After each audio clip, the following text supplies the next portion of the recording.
तो तीसरे पार्ट की शुरुआत में हम देखते हैं कि रिसर्च लैब में प्रयोग चल रहे होते हैं, लेकिन जो चीज वो बनाना चाहते हैं वो तैयार नहीं हो पा रही होती।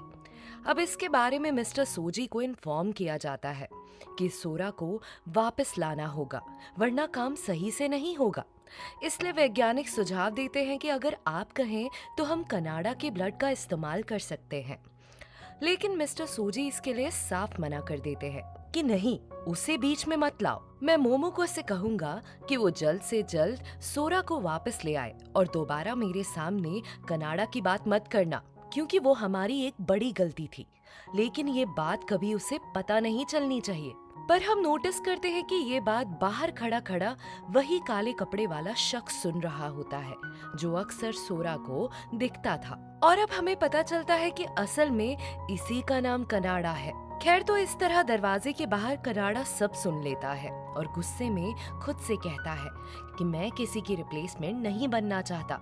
आखिर मुझे हमेशा दूसरा विकल्प क्यों समझा जाता है? कुछ भी हो, लेकिन एक दिन मैं साबित कर दूंगा कि मैं सोरा से बेहतर हूँ। और इस तरह गुस्से में बड़बड़ाते हुए वो वहाँ से चला जाता है। उधर हम देखते हैं कि केविन किसी लड़की के साथ कमरे में होता है, जो ये साबित करता है कि वो एक बहुत बड़ा धोखेबाज है। इसके बाद वो उस लड़की की फोटो अपने ग्रुप चैट में शेयर करता है और लिखता है, आज की गर्लफ्रेंड ये है। जहाँ उसके दोस्त मजाक में कहते हैं, कोई इनोसेंट फेस वाली लड़की को डेट करो। तो ये सुनकर केविन के दिमाग में अचानक से एमी आ जाती है और वो उनसे कहता है कि जल्द ही मैं एक इनोसेंट फेस वाली लड़की को भी डेट करने वाला हूँ, बस थोड़ा इंतजार करो। खैर, अब अगले सीन में हम देखते हैं कि सोरा रात को सो रहा होता है और तभी उसे एक सपना आता है। अब उस सपने में उसे वो समय याद आता है जब मिस्टर सोजी उसे अपने साथ लेने आए थे और उसकी माँ उसे समझा रही थी कि कोई भी गलत काम मत करना, जो मिस्टर सोजी कहे वही करना। जबकि सोरा रोने लगता है कि नहीं माँ, मुझे नहीं जाना, मुझे आपसे दूर नहीं होना। पर तभी कमरे की सारी चीजें हवा में उठने लगती हैं, जिसके बाद उसके पिता उसे डांट कर चुप कराते हैं और वहां से जाने को कहते हैं। अब इस सपने से सोरा प्रेजेंट में परेशान होने लगता है और गलती से अपनी शक्ति का इस्तेमाल कर देता है, जिस वजह से अचानक पूरे अपार्टमेंट का सामान हवा में तैरने लगता है। और फिर जब एमी चीजों का शोर सुनकर एकदम से उठती है, तो वहां से चीजों को हवा में देखकर जोर जोर से चिल्लाने लगती है, भूत भूत। और इस तरह चिल्लाते चिल्लाते वो बेहोश हो जाती है। इसके बाद सुबह जब एमी उठती है तो काफी डरी हुई कंडीशन में सोरा के पास दौड़ती है। अब वो उससे कहती है कि रात को यहाँ पर भूत आ गया था, लेकिन वो इतनी डरी हुई होती है कि उसे सही से कुछ बता ही नहीं पाती। तभी सोरा उसे थप्पड़ मारकर होश में लाने की कोशिश करता है, जिसके बदले में एमी उल्टा उसे ही थप्पड़ जड़ देती है कि तुमने मुझ पर हाथ कैसे उठाया। फिर सोरा उससे माफी मांगता है, सॉरी, मैं बस तुम्हें होश में लाना चाहता था। इसके बाद दोनों शांत होकर बात करते हैं, जहां सोरा उसे समझाता है कि रात को कुछ नहीं हुआ था, वरना मुझे भी पता चल जाता। जरूर तुमने कोई सपना देखा होगा और ये तुम्हारी गलतफहमी होगी। खैर, अब अगले सीन में एमी सोरा को जिम में ले जाती है, जहां क्रिन भी पहले से मौजूद होता है, लेकिन इस बीच वो दोनों उसे नोटिस नहीं करते। और तभी पीछे पीछे मोमोको भी आ जाती है, जिसे देखकर क्रिन खुश हो जाता है और उसे रोककर बात करने लगता है। अब सबसे पहले वो उसका नाम पूछता है, तो मोमोको अपना नाम बताती है। इसके बाद क्रिन कहता है, ये तो बहुत खूबसूरत नाम है, क्या मैं तुम्हें कोचन कह सकता हूँ? तो मोमोको साफ मना कर देती है कि नहीं, बिल्कुल नहीं। दोस्तों, असल में कोचन का मतलब जापानी भाषा में गर्लफ्रेंड होता है। खैर, अब क्रिन उसे फॉलो करता है तो वो उसका हाथ मोड़ देती है और कहती है कि प्लीज मेरे रास्ते में मत आओ, तुम मुझे नहीं जानते और ना मैं तुम्हें, इसलिए मेरे करीब आने की कोशिश मत करो। अब उसके चले जाने के बाद क्रिन काफी इंसल्टेड महसूस करता है कि मोमोको ने सबके सामने उसका हाथ मोड़कर उसे शर्मिंदा कर दिया। इसलिए अब वो चुपचाप वहाँ से कॉफी लेने चला जाता है। तभी उधर एक्सरसाइज के बाद सोरा और एमी साथ में बैठे होते हैं और इसी बीच एमी सोरा का चेहरा साफ करने लगती है, जो दूर से मोमोको देख लेती है। और उसे अच्छा नहीं लगता। साथ में ये देखकर सोरा भी हैरान हो जाती है कि आखिर एमी उसकी इतनी छोटी छोटी बातों का ध्यान कैसे रख रही है, जिस वजह से वो उसे बस देखता रह जाता है। इसके बाद सीन बदलता है और हमें एमी क्रिन के साथ दिखती है, जो कि उसी जिम में मौजूद होते हैं। लेकिन तभी एमी को केविन भी वहाँ आते हुए दिखता है, जिसके बाद वो तीनों एक दूसरे को जानते हुए हैरान रह जाते हैं। इसके बाद केविन एमी को रोककर उससे दोस्ती करने की बात करता है, लेकिन एमी इसके लिए नहीं मानती और कहती है कि मैं अपनी जिंदगी को माता पिता के बिजनेस डील से नहीं बनाना चाहती, बल्कि इसका फैसला मैं खुद करना चाहती हूँ। जिस पर केविन उसे समझाता है कि तुम मुझे बस एक चांस दे दो एक दूसरे को समझने के लिए। इस तरह अब केविन का हैंडसम लुक और बातें एमी को इम्प्रेस कर देती है, जिस वजह से वो उसकी बातें मान जाती है। ये देखकर अब सोरा दूर खड़ा खड़ा थोड़ी जलन महसूस करने लगता है और वहाँ से जाने लगता है। लेकिन तभी वहाँ मौजूद मोमोको उसे देख लेती है, जिसके बाद वो दोनों बातें करने लगते हैं। अब इन दोनों को साथ में देखकर क्रिन जलन महसूस करने लगता है और सोचता है कि कहीं ये दोनों एक दूसरे को पसंद तो नहीं करते, और फिर वो साइड में हट जाता है, जबकि मोमोको सोरा को बाय कहकर वहाँ से चली जाती है। लेकिन रास्ते में केविन उसे रोकता है और फ्लर्ट शुरू कर देता है कि तुम तो यहाँ की नहीं लगती, लगता है स्वर्ग से आई कोई परी हो। पर मोमोको ये सुनकर अपना मुंह बनाने लगती है कि ये कैसी बकवास है, तुम्हारा जोक बहुत ही घटिया है, और इस तरह वो वहाँ से जाने लगती है। लेकिन केविन उसे वापस वहीं रोकने की कोशिश करता है। वो कहता है कि तुम मुझे इग्नोर कैसे कर सकती हो, और इस तरह वो उसे जबरदस्ती अपना कार्ड थमा देता है कि जब भी अकेलापन महसूस हो तुम मुझे कॉल कर लेना। लेकिन इस बात पर मोमोको उसे कोई जवाब दिए बिना वहाँ से चली जाती है। इसके बाद हम देखते हैं कि सोरा और एमी बाहर साथ में होते हैं।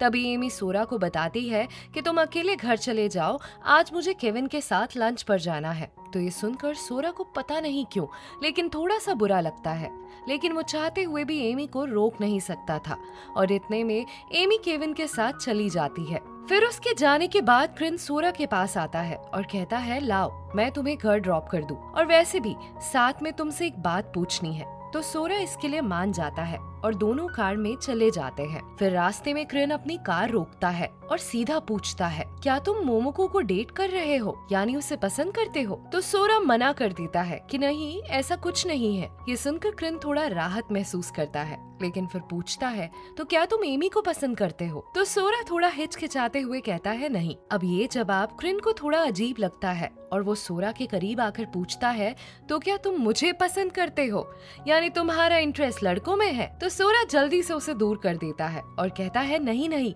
ऐसा बिल्कुल नहीं है, तुम जो सोच रहे हो वैसा कुछ नहीं है, पागल हो गए हो क्या। अब क्रिन हंसते हुए कहता है घबराओ मत, मेरा इंटरेस्ट भी लड़कों में नहीं है बल्कि लड़कियों में ही है, मैं तो बस तुम्हें टेस्ट कर रहा था। वो आगे कहता है कि अच्छा है कि तुम्हारे और मोमोको के बीच कुछ नहीं है, क्योंकि मैं उसे पसंद करता हूँ और डेट करना चाहता हूँ। अब वो सोरा से एक हेल्प मांगता है कि प्लीज तुम मुझे उसकी पसंद नापसंद के बारे में पूछ कर बताओ।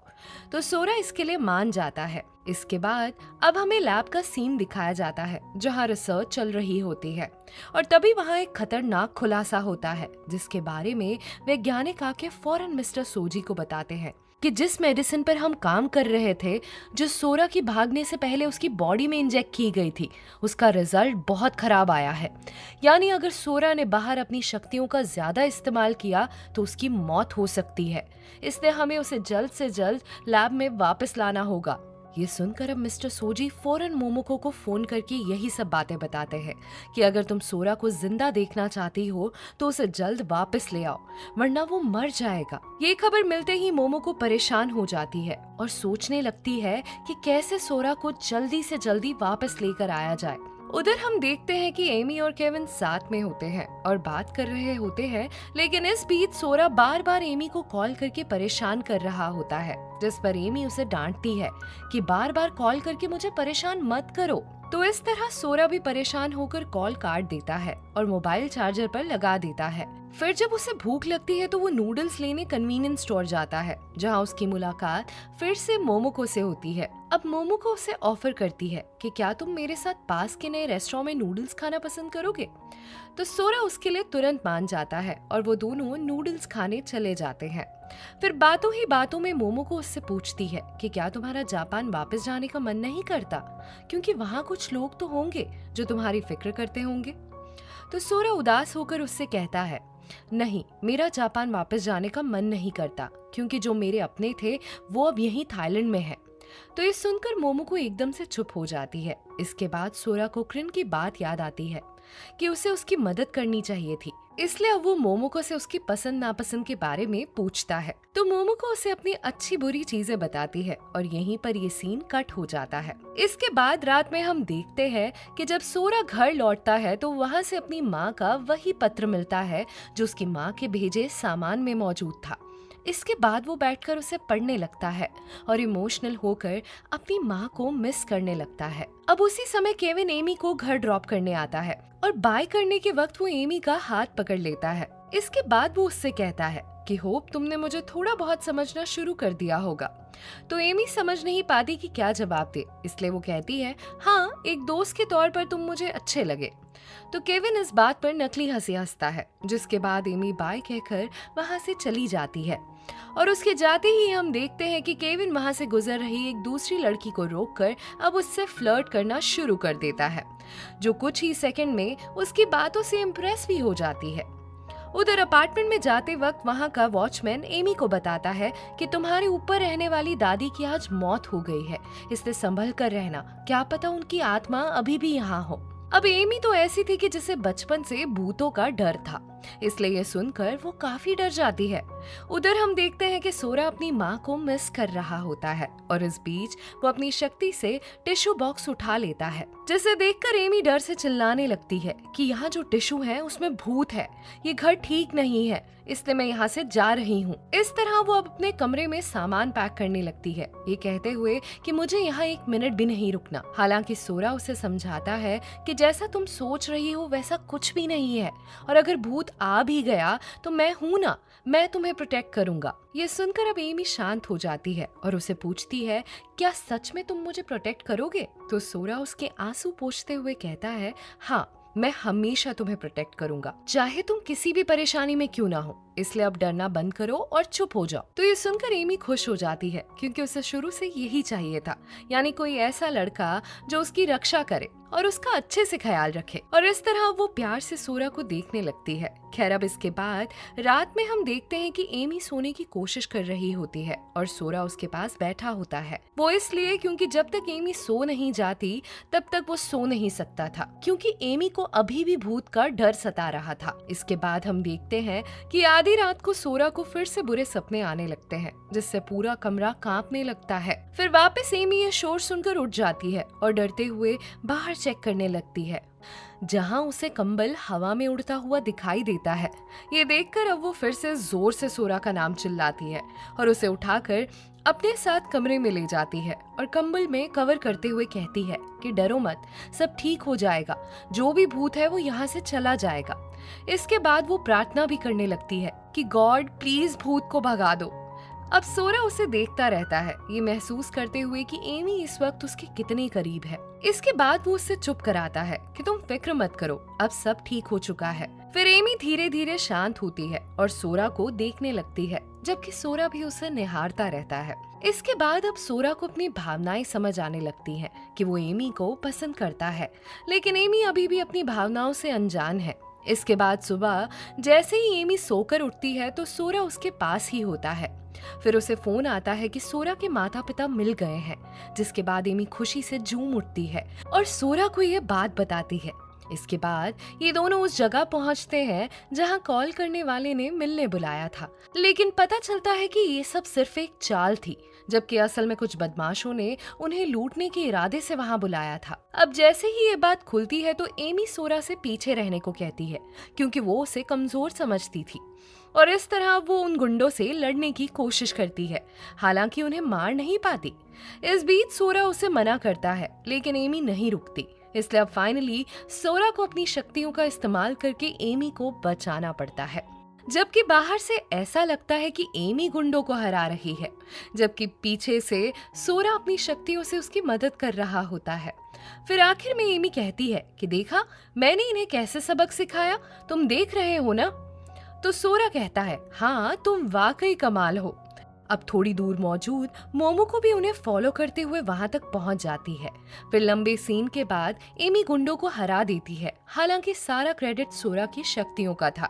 लेकिन अब हम देखते हैं कि अपनी ज्यादा शक्ति इस्तेमाल करने से सोरा की ऊर्जा कमजोर पड़ने लगती है। फिर मोमोको ये देखकर जल्दी से उसके पास आती है और उसे संभालने लगती है, लेकिन उसे देखकर एमी पूछती है, तुम हो कौन? तो मोमोको कहती है, ये बात अभी जरूरी नहीं है, बस सोरा को जल्द से जल्द घर ले चलो। इसके बाद तीनों घर लौटते हैं, जहाँ एमी कहती है कि शायद हमें सोरा को हॉस्पिटल ले जाना चाहिए था, लेकिन मोमोको कहती है, नहीं, हॉस्पिटल में समस्या हल नहीं होगी। और इस तरह जैसे ही वो सोरा की धड़कन चेक करने लगती है तो एमी उसके बाल पकड़ लेती है कि तुम ये क्या कर रही हो। तो मोमोको कहती है, मैं बस उसकी धड़कन चेक कर रही थी। फिर वो एमी से गरम चॉकलेट बनवाती है और उसमें चुपके से दवा मिलाकर सोरा को पिला देती है। अब वो चॉकलेट पीते ही सोरा ठीक हो जाता है और दोनों को थैंक यू बोलने लगता है। हालांकि अब उन दोनों को साथ में देखकर वो उनसे पूछता है कि क्या तुम दोनों एक दूसरे को जानती हो? तो एमी उसके लिए मना कर देती है, जबकि मोमो सोरा को ठीक देखकर वहां से अब चली जाती है। इसके बाद एमी सोरा से पूछती है कि वैसे ये लड़की तुम्हारी दोस्त कब से बनी? तो सोरा कहता है, अभी कुछ दिन पहले ही। खैर अब अगले सीन में क्रिन एमी के डर को दूर करने के लिए कुछ मंत्र लाता है और कहता है, इस मंत्र को याद कर लो, अगली बार अगर घर में भूत दिखे तो इन्हें पढ़ लेना, वो फौरन भाग जाएगा। तो एमी इसके लिए मान जाती है, जिसके बाद क्रिन कहता है कि कल मेरी नई मूवी की शूटिंग है, तो अगर चाहो तो सोरा के साथ आ सकती हो। अब एमी इसके लिए मान जाती है। फिर अगले दिन शूटिंग के दौरान क्रिन की एक्ट्रेस बहुत परेशानी का सबब बन जाती है, जिस वजह से क्रिन और डायरेक्टर तक उसे सहन नहीं कर पाते। लेकिन कोई कुछ नहीं कहता, क्योंकि वो उस केविन की दोस्त या कहें कि उसकी सीक्रेट गर्लफ्रेंड होती है। इसके बाद ब्रेक टाइम में जब क्रिन रेस्ट कर रहा होता है तो एमी और सोरा वहां पहुंचते हैं। अब एमी उससे पूछती है कि क्या हुआ, तुम परेशान क्यों हो? तो क्रिन बताता है वो एक्ट्रेस बहुत परेशान कर रही है, जबकि उसे एक्टिंग भी नहीं आती। अब केविन एमी को देखकर उसके पास आता है और पूछता है कि तुम दोनों क्या बात कर रहे हो? तो क्रिन अचानक चुप हो जाता है, लेकिन एमी कहती है कि वो तुम्हारी दोस्त एक्ट्रेस बहुत बचकानी है, अगर उसे एक्टिंग में दिक्कत है तो उसे क्यों नहीं बदला जाता। अब क्रिन उसे इशारा करता है कि केविन को कुछ ना कहे, वरना उसे शूट से हटा दिया जाएगा। लेकिन एमी चुप नहीं होती और उल्टा कह देती है कि ये सब मुझे अभी क्रिन ने बताया, और वैसे भी बिजनेस में वही लोग काम करें जिन्हें उसमें रुचि हो तो अच्छा होता है। अब केविन तो उस वक्त इतना उतावला था जो हर हाल में एमी को इम्प्रेस करना चाहता था, इसलिए अब वो एकदम से एक्ट्रेस को निकाल देता है और कहता है कि अब तुम उसकी जगह काम करोगी क्योंकि तुम उससे ज्यादा खूबसूरत हो। ये सुनकर एमी हैरान रह जाती है और क्रिन भी सोचता है कि केविन ने ये कैसे मान लिया। अब केविन हमें उसी एक्ट्रेस के साथ दिखता है जिससे वो डील कर रहा होता है कि बिना वन नाइट स्पेंड किए वो ब्रेक नहीं देगा। जबकि उधर हम देखते हैं कि क्रिन एमी को समझाता है कि केविन एक अच्छा इंसान नहीं है, इसलिए उससे दूर रहो। मैं चुप था क्योंकि मुझे लगा कि तुम्हें उसमें इंटरेस्ट नहीं है, लेकिन अब लगता है वो तुम्हें अपने जाल में फंसा रहा है, शायद कुछ हद तक तुम्हें फंसा भी चुका है। फिर वो सोरा से कहता है कि मेरी दोस्त का ख्याल रखना, लेकिन तभी एमी कहती है कि पहली बात केविन बुरा नहीं है बल्कि बहुत अच्छा है, और रही बात सोरा की तो वो मुझे प्रोटेक्ट नहीं कर सकता, वो तो खुद कमजोर है। वो कहती है कि तुम्हें पता है मैंने ही उसे गुंडों से बचाया था। अब क्रिन हैरान होकर पूछता है कि क्या सच में तुम इतनी ताकतवर हो कि इतने लोगों को हरा दिया? खैर अब अगले सीन में हम देखते हैं कि सोरा कहीं जा रहा होता है और तभी उसे महसूस होता है कि कोई उसका पीछा कर रहा है। इसके बाद जब वो छुप जाता है और एकदम से सामने आता है तो पीछा करने वाली असल में मोमोको होती है। अब सोरा उससे सीधा पूछता है, तुम मुझे क्यों फॉलो कर रही हो? जहाँ भी जाता हूँ तुम वहीं मिल जाती हो, आखिर तुम्हारा मकसद क्या है? अब मोमोको पहले तो मना करती है, लेकिन फिर वो एक्सेप्ट कर लेती है कि हाँ मैं तुम्हें फॉलो कर रही थी क्योंकि मैं तुमसे दोस्ती करना चाहती हूँ। आखिर तुम एक जापानी हो और मैं भी, इसलिए तुम्हारे साथ परिवार जैसा लगता है, इसलिए मैं बस थोड़ा करीब आना चाहती हूँ। ये सुनकर अब सोरा उसकी बातों से इम्प्रेस हो जाता है कि अच्छा तो ऐसी बात है। इसके बाद मोमोको उसे चॉकलेट देती है जिसमें बेहोशी की दवा मिली होती है। फिर जब सोरा चॉकलेट खाता है तो बेंच पर गिरकर बेहोश हो जाता है। इसके बाद मोमोको खुश होकर उसे होटल रूम में ले जाती है और मिस्टर सोजी को बताती है कि मैं सोरा को ले आई हूँ। अब मिस्टर सोजी खुश होकर कहते हैं कि ठीक है, अभी एक प्राइवेट प्लेन भेज रहा हूँ, तुम फौरन उसे लेकर यहाँ आ जाओ। लेकिन जब मोमोको सोरा को नींद में अपनी माँ को मिस करते हुए देखती है तो उससे उस पर तरस आ जाता है। इसलिए अब वो मिस्टर सोजी से झूठ बोलती है कि अभी अभी सोरा अपनी शक्तियों से यहाँ से भाग गया है, जिस पर मिस्टर सोजी गुस्सा होकर कहते हैं कि दोबारा उसे पकड़ कर लाओ, मैं और इंतजार नहीं कर सकता। इसके बाद मोमोको उनका कॉल काट देती है और सोरा के पास जाकर बैठ जाती है। फिर वो उससे कहती है कि तुम फिक्र मत करो, हम तब जाएंगे जब तुम अपने माता पिता से मिल लोगे। इसके बाद हम देखते हैं कि मिस्टर सोजी किसी आदमी के सामने खड़े होते हैं जो गुस्से में उनसे पूछ रहा होता है कि सोरा अब तक यहाँ क्यों नहीं आया, जिस पर मिस्टर सोजी माफी मांगते हुए थोड़ा और समय की गुहार लगाते हैं, जिसके बाद वो आदमी शांत हो जाता है। फिर अगले सीन में मोमोको केविन से उसके ऑफिस मिलने आती है क्योंकि वो उसकी रिकॉर्डिंग कंपनी में काम करना चाहती थी, जिस वजह से केविन उसे फौरन नौकरी पर रख लेता है। उधर अगले दिन एमी और क्रिन की शूटिंग शुरू होती है जहां उन्हें प्रेमियों की तरह अभिनय करना होता है। अब इसी बीच क्रिन प्यार से एमी के साथ व्यवहार करता है, लेकिन एमी पहले तो कंट्रोल करती है और फिर जोर जोर से हंसने लगती है क्योंकि क्रिन उसका सबसे अच्छा दोस्त है और वो उसके साथ गंभीर नहीं रह सकती थी। हालांकि डायरेक्टर एमी को समझाते हैं कि तुम्हें किसी तरह क्रिन पर फोकस करना होगा। फिर शूटिंग के बाद हम देखते हैं कि तीनों यानी एमी, क्रिन और सोरा एक साथ होते हैं। इस बीच सोरा कल शाम की घटना जब मोमोको से ले गई थी वो सब भूल चुका था क्योंकि वो बेंच पर सोकर उठा था और तभी उन्हें मोमोको दिखती है। अब क्रिन बच्चे की तरह खुश होकर उसके पास जाता है और पूछता है, तुम यहाँ क्या कर रही हो, क्या मुझसे मिलने आई हो? तो मोमोको कहती है, नहीं, अब मैं केविन के साथ काम करती हूँ इसलिए यहाँ आई हूँ। इसके बाद क्रिन सभी को डिनर के लिए इनवाइट करता है, जिसके बाद मोमोको सोरा की वजह से मान जाती है कि वहाँ पर वो भी उन लोगों के साथ होगा। उधर डिनर के लिए जाने से पहले कार में बैठी एमी और मोमोको इंतजार कर रही होती हैं, जबकि बाहर सोरा और क्रिन बातें कर रहे होते हैं। असल में यहाँ पर सोरा क्रिन को मोमोको की पसंदीदा डिशेस बताता है जो उसने मोमोको से पूछी थी ताकि क्रिन उससे इम्प्रेस कर सके। इसके बाद क्रिन खुश होकर कहता है कि वाह, तुमने मेरे लिए इतना किया, तुम बहुत अच्छे हो। तो ये सुनकर सोरा भी बहुत खुश हो जाता है।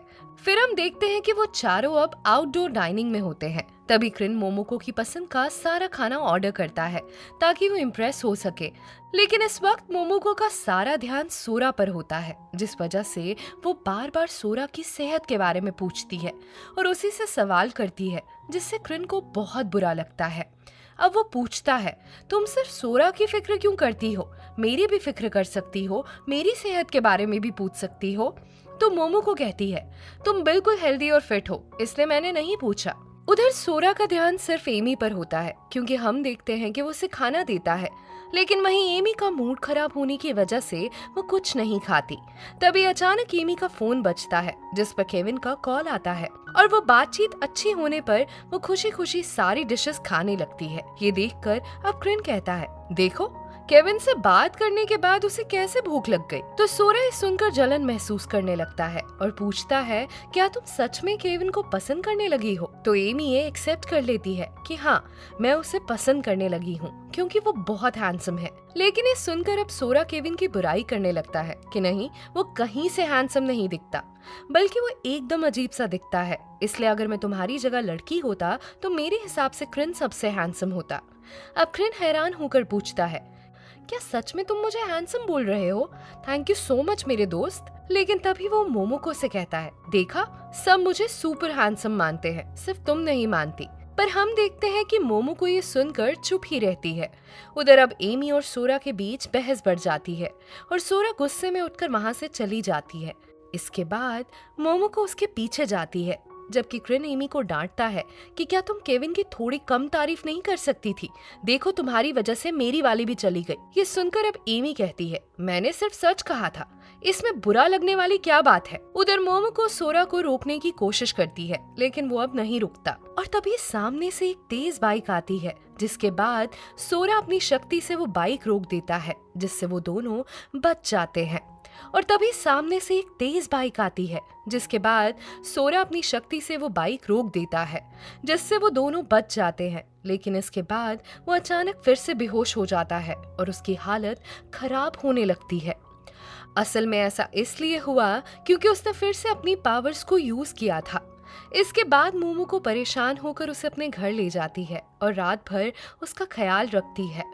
फिर सुबह उठने पर उसे पता चलता है कि सोरा उसे बिना बताए वहां से चला गया है। उधर एमी सोरा से पूछती है कि कल रात तुम कहाँ गायब थे, तो सोरा कहता है मैं मोमोको के घर में सोया था। तो ये सुनकर एमी जलन से कहती है कि तुम्हें वहां रुकने की क्या जरूरत थी, और अगर रुके तो मुझे क्यों नहीं बताया। तो सोरा जवाब देता है, अच्छा तो तुम खुद भी इस तरह अपनी इमेज खराब कर रही हो मुझे अपने घर में रखकर, है ना। तो इस तरह एमी चुप हो जाती है और सोरा को देखने लगती है। अब उसे एहसास होता है कि उसने मोमोको के बारे में गलत बोला, जो एक लड़की के लिए सही नहीं था। फिर हम देखते हैं कि जापान में लैब के अंदर सोरा के लिए एक शक्तिशाली दवा तैयार की जाती है, जिससे वो कुछ दिन सामान्य रह सकेगा। इसके बाद मिस्टर सोजी कहते हैं कि इसे मोमोको को पार्सल कर दो, वो इस दवा को सोरा तक पहुंचा देगी जैसे ही वो उसे वापस मिल जाएगा। उधर हम देखते हैं कि अब मोमोको कहीं जा रही होती है तो क्रिन उससे गुस्से में मिलता है। अब उसे मोमोको और सोरा के रात साथ बिताने की बात पता चल चुकी होती है। इसके बाद वो उसे समझाता है कि सोरा तुम में नहीं बल्कि एमी में इंटरेस्टेड है, इसलिए उसे भूल जाओ और मुझे चुनो क्योंकि मैं तुम्हें दिल से पसंद करता हूँ। हालांकि अब मोमोको उससे गुस्से में कहती है कि मैं तुम्हें पसंद नहीं करती, इसलिए मुझ पर से हार मान लो और उस लड़की के पास जाओ जो तुम्हें पसंद करती हो। ये सुनकर अब क्रिन चुप हो जाता है और कहता है तुम्हें पता है ना एक तरफा प्यार कितना दर्दनाक होता है। तो मोमोको कहती है मैंने सिर्फ तुम्हारी बात का जवाब दिया है। इसके बाद क्रिन वादा करता है कि तुम बस मुझे एक चांस दे दो, मैं तुम्हें हमेशा खुश रखूंगा, शिकायत का मौका तक नहीं दूंगा, फिर देखना तुम मुझे पसंद कर लोगी। लेकिन मोमोको अब भी उसकी बात नहीं सुनती और गुस्से में वहां से चली जाती है, जिससे क्रिन उदास हो जाता है। और इसी के साथ ये तीसरा पार्ट यहीं पर एंड हो जाता है।